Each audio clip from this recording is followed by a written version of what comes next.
Governor గారిని కలిసి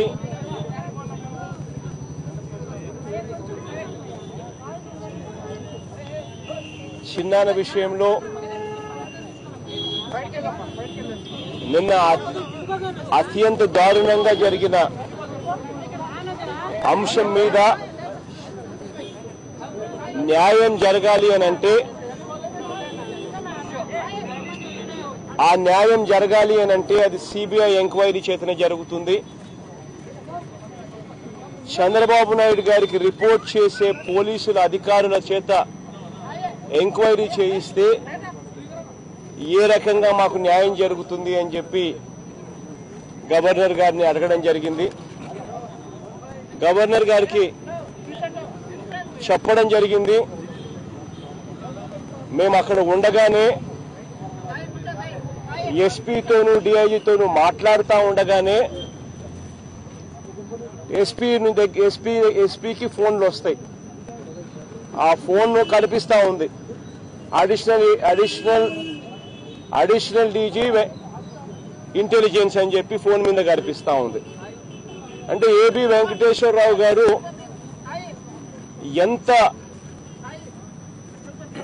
ఎంత లోతుగా దీంట్లో దిగి దీన్ని మానిటర్ చేస్తా ఉన్నాడు అని చెప్పడానికి నిదర్శనం.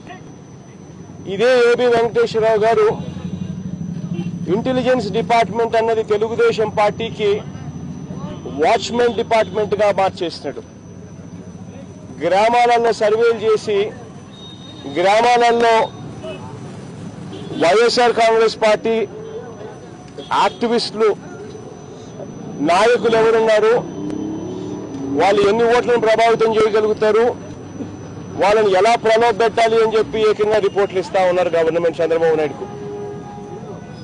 రాష్ట్రంలో లా అండ్ ఆర్డర్ ను ప్రొటెక్ట్ చేయాల్సిన ఇంటెలిజెన్స్ డిపార్ట్మెంట్ రాష్ట్రంలో ఏదైనా నక్సల్ యాక్టివిటీయో లేకపోతే ఏదైనా ఇటువంటి యాక్టివిటీస్ ఏదైనా జరిగితే జరగకముందే అటువంటి ఇంటెలిజెన్స్ తీసుకొని గవర్నమెంట్ కు ప్రొటెక్ట్ చేయాల్సిన డిపార్ట్మెంట్ ను చంద్రబాబు నాయుడు గారు తన వాచ్మెన్ల కన్నా దారుణంగా వాడుకుంటా ఉన్నారు. అటువంటి ఏబి వెంకటేశ్వరరావు గారు ఇవాళ వైఎస్ఆర్ కాంగ్రెస్ పార్టీ నుంచో లేకపోతే ఇంకొకరి నుంచో వాళ్ళందరినీ చంద్రబాబు నాయుడు గారి దగ్గర జాయిన్ చేసే విషయంలో 23 మంది ఎమ్మెల్యేలు మా వాళ్ళు పోయారు. మా వాళ్ళను చంద్రబాబు నాయుడు గారు ఒక్కొక్కరికి 20 కోట్లు 30 కోట్లు ఇచ్చి కొనుగోలు చేశారు. ఆ కొనుగోలు చేసే కార్యక్రమంలో ఆ ఎమ్మెల్యేలను ఏబి వెంకటేశ్వరరావు గారు పిలిపించుకొని చంద్రబాబు నాయుడు గారి తరఫున ఏబి వెంకటేశ్వరరావు గారు మాట్లాడి ఆయనతో పాటు ఆంధ్రజ్యోతి అనే ఒక పేపరు దాని యజమాని రాధాకృష్ణ అనే ఒక ఆయన డైరెక్ట్ గా వీళ్ళు పిలిపించుకొని మాట్లాడి ఏకంగా వెళ్లి చంద్రబాబు నాయుడు దగ్గర తీసుకొని వెళ్లి కండువాలు కప్పించే అంత దారుణమైన పరిస్థితుల్లో ఈరోజు వ్యవస్థ జరుగుతూ ఉంది. అటువంటి ఏబి వెంకటేశ్వరరావు గారు నిన్న నేను ఎస్పీ గారితో మాట్లాడుతూ ఉంటే డిఐజీ గారితో మాట్లాడుతూ ఉంటే ఫోన్ల మీద ఫోన్లు అడిషనల్ ఇంటెలిజెన్స్ అంత దారుణంగా వీళ్ళు చేస్తూ ఉంటే ఏ రకంగా న్యాయం జరుగుతుంది? చనిపోయింది ఒక సామాన్యమైన వ్యక్తి, చనిపోయిన వ్యక్తి 4 సార్లు ఎంపీగా చేసిన వ్యక్తి, చనిపోయిన వ్యక్తి సామాన్యమైన వ్యక్తి, చనిపోయిన వ్యక్తి ఒక ముఖ్యమంత్రి గారి తమ్ముడు, ఎక్స్ ముఖ్యమంత్రి గారి తమ్ముడు, దివంగత ముఖ్యమంత్రి గారి తమ్ముడు చనిపోయాడు. చనిపోయిన వ్యక్తి 4 సార్లు ఎంపీగా పనిచేసిన వ్యక్తి, 4 సార్లు ఎమ్మెల్యేగా పనిచేసిన వ్యక్తి. ఇటువంటి వ్యక్తి చనిపోతే అసలు లా అండ్ ఆర్డర్ అసలు ఆంధ్ర రాష్ట్రంలో ఉందా? కేవలం ఆయన చేసిన తప్పేంది? జమ్మలమడుగు నియోజకవర్గానికి ఇన్ఛార్జిగా తాను వ్యవహరించడం. జమ్మలమడుగు నియోజకవర్గంలో మా పార్టీకి ఇంతకు ముందు గెలిచిన ఒక ఎమ్మెల్యే ఆదినారాయణ రెడ్డి అనే ఎమ్మెల్యే అమ్ముడుపోవడం, చంద్రబాబు నాయుడు గారు ఆయన ప్రలోభాలు పెట్టి తీసుకోవడమే కాకుండా ఆయన ఏకంగా మంత్రి పదవి కూడా ఇచ్చి ఆయన పదవిలో పెట్టుకున్నాడు. అక్కడ తెలుగుదేశం పార్టీకి సంబంధించిన రామసుబ్బారెడ్డి వీళ్ళిద్దరినీ తట్టుకునే దానికోసం ఒక ఫ్రెష్ ఫేస్ను మేము తీసుకొచ్చినాం. మా క్యాండిడేట్ ఎవరైతే ఉన్నారో యంగ్స్టర్ ఫ్రెష్ ఫేసు వీళ్ళని ఢీకొంటా ఉన్నాడు. ఇటువంటి పరిస్థితుల్లో జమ్మలమడుగు నియోజకవర్గానికి ఆ సుధీర్ రెడ్డి అనే మా క్యాండిడేట్ యంగ్స్టర్ ను బలపరిచే కార్యక్రమం వివేకం చిందాన బాధ్యతలు తీసుకున్నాడు. ఆయన చేసిన పాపం వల్ల జమ్మలమడుగు నియోజకవర్గంలో అత్యధికంగా తిరగడం. ఆ పాపానికి వీళ్ళు చేసింది ఏమిటి? ఏకంగా మనుషులే లేకుండా చేసే కార్యక్రమం చేస్తా ఉన్నాడు. ధర్మమేనా ఇది అని అడుగుతా ఉన్నా. నేను ఒకటే చంద్రబాబు నాయుడు గారిని సూటిగా ఒకే ప్రశ్న అడుగుతా ఉన్నా. నిజంగా నీలో న్యాయం ఉంటే, నిజంగా నీలో ఇన్వాల్వ్మెంట్ లేదు అయితే ఎందుకు సిబిఐ ఎంక్వైరీకి ఇవ్వడానికి నువ్వు ఎందుకు సంకోచిస్తా ఉన్నావు? Straight question. If you are not at fault, why are you hesitating to give this case to CBI inquiry? Straight question. చనిపోయిన వ్యక్తి ఎవరు? Person who's died, person who passed away ఎవరు? He's a brother of ex-chief minister, 4-time MP, 4-time MLA. Person like that was brutally killed. Somebody walked into the house. ఒక్కడే ఉన్నాడు అని తెలిసి పగడ్బందీగా పథకం ప్రకారం ఆయన ఒక్కడే ఉంటున్నాడన్న సంగతి కూడా తెలుసుకుని అర్ధరాత్రి పూట ఇంటికి వెళ్ళి అంత దారుణంగా ఒక వ్యక్తిని చంపడం అన్నది how is it fair?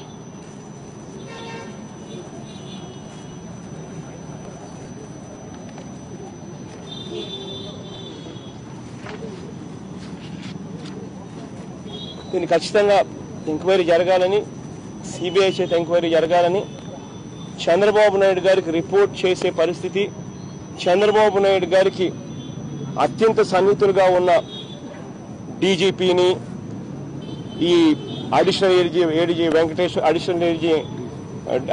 DG Venkateswararao గారిని, ఇటువంటి వ్యక్తులను దయచేసి రాష్ట్రంలో ఎలక్షన్ బాధ్యత నుంచి తప్పించండి. అప్పుడే కాస్తో కూస్తో ఇటువంటి ఘటనలు ఆగిపోతాయి. లేకపోతే వీళ్ళు గెలవడం కోసం అని చెప్పి మనుషులను చూడడం లేదు, దొంగ ఓట్లను చేర్చడము, దొంగ ఓట్లను తీసేయడం దగ్గర నుంచి మొదలు పెడితే ఏకంగా మనుషులను చంపేయడానికి కూడా హెసిటేట్ చేయడం లేదు. సో దయచేసి నేను చెప్తా ఉన్నాను, గవర్నర్ గారిని అదే రిక్వెస్ట్ చేస్తా, ఈ అధికారులను దయచేసి తప్పించండి. ఇటువంటి వాళ్ళు ఉంటే రాష్ట్రంలో ఎన్నికలు జరగవు. ఈరోజు మా చిన్నాన్నకు జరిగింది, రేపు పొద్దున ఇంకా ఎంతమందికి కూడా చేస్తారో కూడా తెలియని పరిస్థితి. కాబట్టి వెంటనే తప్పించమని కూడా చెప్పి కూడా రిక్వెస్ట్ చేస్తా గవర్నర్ గారిని. సిబిఐ ఎంక్వైరీని డిమాండ్ చేస్తూ గట్టిగా అడిగాము. ఈ డిమాండ్ను గన నెక్స్ట్ 1 or 2 days ఈల్డ్ కాకపోతే కోర్టుకు కూడా పోతాం. కోర్టుకు కూడా పోయి కూడా we will press for CBI enquiry. ఈ డిమాండ్ గన వాళ్ళు కానీ ఈల్డ్ కాకపోతే in the next 1-2 days. This is something మీరు కూడా దయచేసి నేను చెప్తా ఉన్నా, అడుగుతా ఉన్నా, రిక్వెస్ట్ చేస్తా ఉన్నాను. ఒక ఇంత పెద్ద వ్యక్తి చనిపోతే ఒక మనిషి డైరెక్ట్గా పడుకునేటప్పుడు అర్ధరాత్రి పూట కొంతమంది ఇంట్లోకి వచ్చి ఒక మనిషిని చంపేసి వెళ్ళిపోయే పరిస్థితిలోకి వస్తే అసలు ఈ రాష్ట్రం నిజంగా బతకదు. దయచేసి అందరూ కూడా ఆలోచన చేయండి. అందరూ కూడా ఖచ్చితంగా ఇది సిబిఐ ఎంక్వైరీకో లేకపోతే థర్డ్ పార్టీ ఎంక్వైరీకో పోలీస్ ఇక్కడ పోలీస్ బాసులు ఇక్కడ చంద్రబాబు నాయుడు గారికి రిపోర్ట్ చేయని వ్యవస్థలతో ఎంక్వైరీలు చేయించే దానికోసం మీరు కూడా దయచేసి వాయిస్ ఇవ్వమని చెప్పి కూడా కోరుతా ఉన్నా. మాజీ మంత్రి ముఖ్యమంత్రి గారి తనయుడు హోదాలో ఎస్ఆర్సీ సెక్యూరిటీని ప్రొవైడ్ చేయడానికి కొన్ని వెసులుబాటు ఇస్తుంది. ఇప్పుడు వివేకానంద రెడ్డి గారికి ఉన్న సెక్యూరిటీ ఎంతవరకు ఉంది? మనకి సెక్యూరిటీ ఉందా లేదా? చిన్న సెక్యూరిటీ కూడా లేదు. సెక్యూరిటీ ఎప్పుడు ఇవ్వాల, సెక్యూరిటీ లేదు. ఆయన ఎంత సౌమ్యుడు అంటే ఆయనకు అసలు గొడవలు లేవు. ఎక్కడికైనా కూడా పాపం ఒకడే పోయి ఎవరి దగ్గర ఏ కలెక్టర్ ఆఫీస్ దగ్గరికైనా పోతాడు, ఏ ఎంఆర్ ఆఫీస్ దగ్గరికైనా పోతాడు. ఎవరైనా వచ్చి అడిగితే ఎక్కడికైనా కానీ పాపం వెళ్ళిపోయే రకం. అంత సౌమ్యుడు, అంత మంచి వ్యక్తి. నిజంగా అంత మంచి వ్యక్తికి కూడా ఇటువంటి పరిస్థితి రావడం అన్నది నిజంగా అన్నిటికన్నా బాధాకరమైన అంశం ఇది. అవకాశం ఉంది. సో చెప్తాను మెల్లగా మెల్లగా అడిగితే నాకు అర్థమవుతుంది నీ క్వశ్చన్. చెప్పు. కేసులు సిబిఐకి ఇస్తే జాప్యం జరిగే అవకాశం ఉంది కాబట్టి అందుకని సిట్ వేసామని చంద్రబాబు నాయుడు నేను చెప్పాను. అంటే మీకు సంబంధించిన కేసు కూడా 7-8 ఏళ్ళకి జరుగుతుంది. నువ్వు చెప్తున్నావు, నువ్వు అడిగినావు, నేను సమాధానం చెప్తాను. చంద్రబాబు నాయుడు గారు నిజంగా ఆయన మాటలు ఎలా ఉన్నాయనంటే, దొంగతనం చేసిన తర్వాత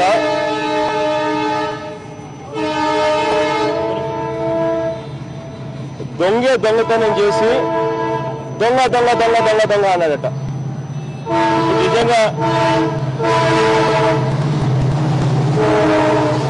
నిజంగా రాష్ట్రంలో కూడా పరిస్థితి అదే మాదిరిగా ఉంది. వాళ్ళే హత్య చేయిస్తారు, మళ్ళీ వాళ్ళే హంతకుడు అని చెప్పి ఇంకొకరి మీద బుద్ధ జల్లే కార్యక్రమం చేస్తారు. అటువంటి దారుణమైన పరిస్థితిలో ఉంది. When all the fingers are pointing towards Chandrababu Naidu garu. ఇది ఇంతటితో ఇప్పుడు స్టార్ట్ అయింది కాదు. ఇది గతంలో మా తాతని చంపారు, వైఎస్ రాజారెడ్డి గారిని. అప్పట్లో నాన్న ప్రతిపక్ష నాయకుడు. నాన్నను కట్టడి చేసేందుకు, కడపకే కన్ఫైన్ చేసేందుకు అతి దారుణంగా రిటైర్డ్ అయిపోయి ఉన్న ఒక ముసలాయిని చంపారు ఆ రోజుల్లో. ఎవరప్పుడు ముఖ్యమంత్రి? చంద్రబాబు నాయుడు. సాక్షాత్ ప్రతిపక్ష నాయకుడు నాయనను, ప్రతిపక్ష నాయకుడు తండ్రిని చంపినారు. ముఖ్యమంత్రి ఎవరు? చంద్రబాబు నాయుడు. తర్వాత మా నాన్నను, అంటే దివంగత రాజశేఖర రెడ్డి గారిని. చంద్రబాబు నాయుడు గారు అన్న మాటలు August 31st, అంటే నాన్న చనిపోకముందు 2 days ముందు చంద్రబాబు నాయుడు గారు అన్న మాటలు, అసెంబ్లీ సాక్షిగా అన్న మాటలు, నువ్వు అసెంబ్లీకి ఎలా వస్తావో చూస్తానన్నాడు. అంటే ఒక ముఖ్యమంత్రిని అసెంబ్లీకి ఎలా వస్తావో నువ్వు నేను చూస్తానని చెప్పి చంద్రబాబు నాయుడు గారు థ్రెటన్ చేసినాడు. జరిగిన 2 రోజులకు హెలికాప్టర్ క్రాష్. ఈ రోజుకి మాకు డౌట్లు ఉన్నాయి. మనిషి ఎవడు? ఆరోపణలు ఉన్న వ్యక్తి ఎవరు? చంద్రబాబు నాయుడు గారు. తర్వాత నా మీద అటాక్ జరిగింది మోస్ట్ సెక్యూర్డ్ ప్లేస్లో, in the airport VIP launch. కత్తి రాగలిగింది లోపలికి. కత్తి ఎలా వచ్చింది లోపలికి? కారణం, అక్కడ పనిచేస్తా ఉన్న వ్యక్తి ఈస్ వర్కింగ్ ఫర్ ఆ రెస్టారెంట్. ఆ రెస్టారెంట్ ఎవరిది? Belonging to Telugu Desam party leaders. Telugu Desam party లీడర్లకు సంబంధించిన రెస్టారెంట్. ఆ రెస్టారెంట్ లో పనిచేస్తా ఉన్న ఒక మనిషి కత్తి తీసుకొని లోపలికి రాగలిగాడు. మళ్ళీ చీఫ్ మినిస్టర్ ఎవడు? అశోక్ గజపతి రాజు అనే వ్యక్తి, సివిల్ ఏవియేషన్ మినిస్టర్. ఏ పార్టీకి చెందినవారు? Once again fingers point towards Chandrababu Naidu గారు. ఈరోజు మా చిన్నాన్న కేవలం కడప జిల్లాలో చంద్రబాబు నాయుడు గారి పార్టీకి ఒక్క సీటు కూడా వచ్చే అవకాశం లేదు కాబట్టి రాజకీయాలలో గెలవడం కోసం అని చెప్పి ఏ స్థాయికి దిగజారిపోయారు. మళ్ళీ చీఫ్ మినిస్టర్ ఎవరు? ఆరోపణలు ఎదుర్కొంటా ఉన్న వ్యక్తులు ఎవరు? మళ్ళీ చంద్రబాబు నాయుడు గారు. Every finger is Poynting towards him and this man says I will do the enquiry. ప్రతి ఏలు చంద్రబాబు నాయుడు వైపు చూపిస్తా ఉన్నారు, చూపించే పరిస్థితి. మరి ఈ మనిషి ఏమంటాడు? ఎంక్వైరీ తనే చేస్తాడంటాడు. ప్రతి ఏలు చంద్రబాబు నాయుడు వైపే చూపబడతా ఉన్నప్పుడు ఆ ఎంక్వైరీ తనకు రిపోర్ట్ చేసే పోలీసు అధికారుల చేత చేస్తే న్యాయం జరుగుతుందా? Will justice be done if this inquiry is being done by police officers who report to him as a chief minister, or to his people, that is the DGP, that is the AD intelligence? Will justice be done? Only if this inquiry is being done by a third party who do not report to Chandrababu Naidu, who do not report to Chandrababu Naidu's government, people in Chandrababu Naidu's government. Only then justice would come. Sir, మొదటి 3 గంటలు గుండెపోటనే ప్రచారం చేశారు. ఎన్నికల ప్రచారానికి ఒక్క రోజు 3 గంటలు గుండెపోటనే ప్రచారం చేశారు. ఎన్నికల ప్రచారానికి మీరు అన్ని సర్వం సిద్ధం చేసుకున్న సమయంలో ఒక్కరోజు ముందు ఈ ఇన్సిడెంట్ జరిగింది. ఇది పార్టీని డిస్టర్బ్ చేయడానికే, లేకపోతే మీరు డిస్టర్బ్ అయ్యారా? ఎట్లా, ఏ విధమైన మెసేజ్ పంపిస్తారు కార్యకర్తలు కానీ ప్రజలు కానీ? పూర్తిగా చంద్రబాబు నాయుడు గారు ఈ కార్యక్రమం చేసి నన్ను డిమారలైజ్ చేయగలుగుతాను అని చెప్పి తను అనుకుంటా ఉన్నాడు. కానీ నేను ఒకటే చెప్తా ఉన్నా, పైన దేవుడు ఉన్నాడు, గాడ్ ఈస్ వాచింగ్. ఎప్పుడైనా కూడా రాక్షసత్వం ఒక స్థాయి దాటి పెరిగిపోయినప్పుడు ఖచ్చితంగా దేవుడు ఇన్వాల్వ్ అవుతాడు. ఖచ్చితంగా చంద్రబాబు నాయుడు గారు ఖచ్చితంగా బుద్ధి చెప్పే రోజులు అతి త్వరలోనే ఉన్నాయి, ఖచ్చితంగా జరుగుతున్నాయి. ఎందుకు తుడిచేశారని చంద్రబాబు నాయుడు అడిగారు సార్. బాధ్యత ఎస్ఆర్సీ చూసుకుంటుంది. వివేకానంద రెడ్డి గారికి సెక్యూరిటీ తీసేయడం వెనకాల కుట్రకోవడం సాగుతుంది మీరు అనుకుంటారా? ఎస్ఆర్సీ లెడ్ బై చిన్నానకు మీరు అన్నట్టుగా SRC is led by intelligence AD. అటువంటి ఇంటెలిజెన్స్ ఏడీ దగ్గర ఉండి సెక్యూరిటీ ఎందుకు ఇవ్వలేదు సెక్యూరిటీ ఎందుకు తీసేస్తారు, ఎందుకు ఇవ్వలేదు అన్నది సహజంగా ఎంపీలకు మామూలుగా ఇవ్వాలా, సహజంగా ఇటువంటి లీడర్లకు ఖచ్చితంగా ఇవ్వాలా. కానీ ఇక్కడ మాత్రం జరగల. అదొకటే కాదు, ఇంకా ఆశ్చర్యకరమైన విషయం ఏంటంటే మామూలుగా ఒక ఎస్పీని పోస్ట్ చేస్తే 2 ఏళ్ల పాటు ఆ ఎస్పీని అక్కడి నుంచి ట్రాన్స్ఫర్ చేయకూడదు. That is what the GO says. కానీ ఈ చంద్రబాబు నాయుడు గారి గవర్నమెంట్ లో ఇప్పుడు కడప జిల్లాకు వేసిన ఎస్పీ 40 days బ్యాక్ పాత SP before the expiry of 2 years was shifted out. ఎలక్షన్లలో చంద్రబాబు నాయుడు గారికి ఆ ఎస్పీ సహాయం చేస్తాడు అన్న నమ్మకం లేక ఆ ఎస్పీని తీసేసి కొత్త ఎస్పీని 40 రోజుల కింద తెచ్చినారు, ఇప్పుడున్న ఎస్పీని. మరి ఇవన్నీ చూస్తే కాన్స్పిరసీ కింద కనిపించదా? ఇంకొకటి అన్నిటికన్నా ఆశ్చర్యకరమైనది ఏం తెలుసా, నిన్న నేను ఎస్పీతోనూ డిఐజీతో మాట్లాడేటప్పుడు they showed me one letter, ఒక లెటర్ చూపించినారు నాకు. You know what that letter said? Letter it was written by మా చిన్నానట. లెటర్ వాజ్ రిటర్న్ బై చిన్నానట. చిన్నాన్న ఏం రాశాడంటే, నా డ్రైవర్ నన్ను కొట్టి చంపాడు అని. అంటే అసలు ఎంత దారుణంగా ఉంది అని అంటే, first of all the whole act it self ఎలా క్రియేట్ చేశారు అని అంటే, అదేదో చిన్నాన్న బ్లడ్ వామిట్ చేసి చనిపోయినట్టుగా భావనిచ్చేట్టుగా పక్కనే ఒక చోట బ్లడ్ ఎక్కువ ఉంది. దాని తర్వాత చిన్నాన్న బాత్రూమ్ లేకపోయినట్టుగా బాడీ బాత్రూంలో పడుంది. బాత్రూంలో కమోడ్కు రక్తం పూశారు. అంటే బ్లడ్ ఎక్కువగా డ్రైన్ అవుట్ పోయినందువల్ల తనకు గిడ్డినెస్ వచ్చి బాత్రూంలో తను కొలాప్స్ అయినాడని, ఆ కొలాప్స్ అయ్యే దాంట్లో తల కమోడు కొట్టుకుందని కమోడుని రక్తంతో పెట్టారు. తర్వాత కమోడు కొట్టుకున్నందువల్ల ఎనికి పడిపోయాడు కాబట్టి చనిపోయినట్టుగా బాత్రూంలో శవాన్ని పెట్టారు. అంటే అంత పగడ్బందీగా మనిషిని ఇక్కడ కొట్టి, బెడ్రూమ్లోనూ కొట్టి, బెడ్రూమ్లో చంపో, మళ్ళీ ఆ మనిషిని చిన్నారని తీసుకొని పోయి బాత్రూమ్ దాకా తీసుకొని పోయి బాత్రూంలో కూడా పెట్టి, ఎందుకంటే ఇంట్లో ఎవరు లేరు, ఆయన ఒక్కడే ఉన్నాడు, బాత్రూంలోనూ కూడా పెట్టి, ఇదంతా ఏదో న్యాచురల్ గా జరిగినట్టుగా చూపించే కార్యక్రమం అంత దూరం కుట్ర జరిగింది అని అంటే, ఆ కుట్రలో భాగంగా వీళ్ళు చంపుతా ఉండగానే చిన్న లెటర్ రాస్తాడా? అంటే వీళ్ళు ఒక పక్క చంపుతా ఉన్నారు, ఆ లెటర్ మీద బ్లడ్ స్టెయిన్స్ ఉన్నాయి. అంటే బ్లడ్ తో ఆయన రాస్తూ ఉన్నట్టుగా, చనిపోతూ ఉన్నట్టుగా నాకు డిఐజీ ఎస్పీ నాకు లెటర్ చూపిస్తా ఉన్నారు. అంటే దాని అర్థం చిన్నాను చనిపోతూ నా డ్రైవర్ నన్ను చంపుతున్నాడు, నన్ను కొడుతున్నాడు అని చెప్పి వాళ్ళ ముందరనే రాస్తాడా? Could he have written in front of them? Isn't all these things showing something? The SP is transferred, new SP comes within 40 days time, then again they show me a letter what was handwritten by my Chinnana antaru, and that handwritten letter what they say by my Chinnana is written, it is right in the midst of the time lapse where he was tortured to death. That letter was also written by him. ఎక్కడ sync అవుతున్నాయి ఇవన్నీ? వీటికి అన్నింటినీ కూడా, వాస్తవాలన్నింటినీ కూడా తప్పుదోవ పట్టించే దానికోసం అని చెప్పి రకరకాలుగా they are trying to build new stories. ఒకటి ఎన్నన్న స్టోరీస్ చెప్పండి, ఒకటే ఒకటి చెప్తా. సింపుల్ గా స్ట్రైట్ ఫార్వర్డ్ ఒకటే ఒక క్వశ్చన్ అడుగుతా. మీరు ఎన్నన్న కథలు చెప్పండి, ఆ కథలకు మీరు ప్రూవ్ చేసే దానికోసం రకరకాలుగా యూ మైట్ కుక్అప్ స్టోరీస్, ఏమేమో మీరు సినిమాలు తీసినట్టుగా మీరు కథలు చెప్తా ఉంటారు. ఒకటే సూటిగా ఒకటే క్వశ్చన్ అడుగుతా. చనిపోయింది ఎవరు? చనిపోయింది మా చిన్నాన్న కాదా? ఎలా చనిపోయినాడు? Straight question. నీకు నిజంగా దీంట్లో ప్రమేయం లేకపోతే సిబిఐ ఎంక్వైరీ ఎందుకు ఎస్టేట్ చేస్తున్నావు? Straight question. నీకు నిజంగా దీంట్లో సంబంధం లేకపోతే సిబిఐకి ఎందుకు ఇవ్వడం లేదు? Straight question. సమాధానాలు రావు.